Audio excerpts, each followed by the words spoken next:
Scope.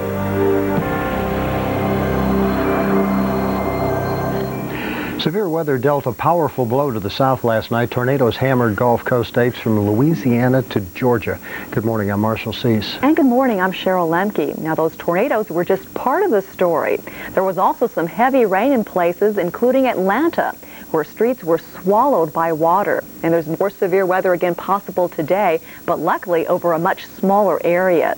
And I'll be giving you more details about that in just a moment. But first of all, a look at some of the damage caused by last night's storms. Heavy rain last night in downtown Atlanta transformed streets into rivers, and cars paid the ultimate price. Many motorists were stranded and had to be rescued from vehicles that sat in water door high. Rainfall measured 2 inches within a 5-hour period.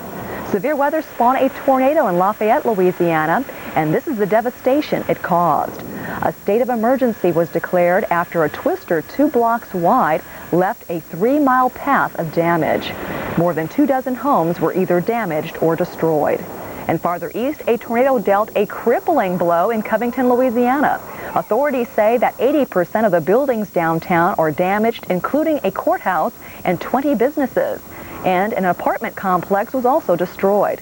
At least 25 people were injured, and at the height of the storm, about 3,000 homes and businesses were left without power. Boy, it's been a mess across the southeast. Again, we had several reports of tornadoes, large hail, stiff winds too that raked across the southeast yesterday. And today may not be a whole lot better in some instances. We still have a very moist, a very unstable air mass that encompasses the southeast, and hence, again, that possibility for more very strong thunderstorms. That could be bad news for a big game going on today. Florida takes on Florida State in Gainesville, Florida. And as you can see, a chance for some stronger thunderstorms threatening that general area. At least for the time being, it has been relatively quiet across the southeast. A few spotty showers still flaring up this morning, mainly around Macon, Georgia, and down towards around Albany and Valdosta. This moisture continues to streak towards the east. But what we're seeing this morning is just a small sliver of the pie. We still have a front that's slicing across the southeast and a piece of upper-level energy, an upper-level low that's poised over the southern plain states, and that's going to be a key player later on. The low will eventually pivot across the southeast, and as it does so, it will help to ignite some very nasty thunderstorms. So again, the weather will certainly be going downhill across the southeast later on today, with the front and the low-pressure system coming in from the west. Now, another big problem, though, that we've had this morning is the fog. We had so much rain that came down yesterday. The ground is super moist, very saturated, and conditions have been quite favorable for fog. You know, in the Atlanta metro area, we had some reports of 3 to 4 inches of rainfall yesterday. So a lot of soupy conditions this morning with the fog.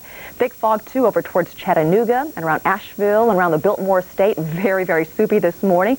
And very poor visibilities, too, from around Greenwood, Mississippi on into Baton Rouge, Louisiana. So if you're getting an early start to the day, maybe heading off to the shopping malls, please be careful. The roadways are really socked in with the fog this morning. And for the northeast, here we go, more major headaches here too. A complex area of low pressure continues to lift across the area. It's been producing some stiff winds, and there are some gale warnings out across the northeastern shoreline this morning, so mariners be really careful. Along with that, too, it continues to scoop in moisture from along the coastal region. And as the moisture combines with cold air that's filtering down from Canada, we have the makings for a potentially very heavy snow event for portions of the northeast. Right along the coast, though, it's a rain event this morning. Still a cold rain coming down around Boston. We've had a chilly rain, too, for those of you in New York City. Still reporting some rain around Queens and Manhattan, New York. And if you're heading off to the airport, LaGuardia reporting some light rain, too, so give yourself some extra driving time to get there. The rain spreading up towards Boston, but then across interior sections, we start to pick up the snow. Currently for Albany, you have moderate snow coming down. Just south of Albany, though, that's the rain-snow line. Right now running around Saugerties and around Hudson, that's the rain-snow line currently. So again, we're calling for a potpourri of weather conditions throughout the northeast today, with the heaviest snows likely across the Adirondacks and more heavy snow eventually for the White and the Green Mountains. By tonight, maybe 6 to 12 inches of snowfall. Marshall? And some snow, too, in Wisconsin and the UP of Michigan and the Dakotas right now. An area of low pressure is the culprit, and it's part of the same system that dumped snow on the Dakotas yesterday. Flurries are possible again today in Fargo, North Dakota. This was the scene yesterday as many of you shoveled snow from your driveway. The area is cold today. Expect highs only in the 20s. Right now, the temperature in Fargo is about 10 degrees. Flurries flying to our north and to our west, but so far, we're just under overcast skies. Underneath that green blob you see in the Arrowhead country of Minnesota, we've got some snow and blowing snow flying up near Brainerd. Over into northwestern Wisconsin, we have light snow falling too.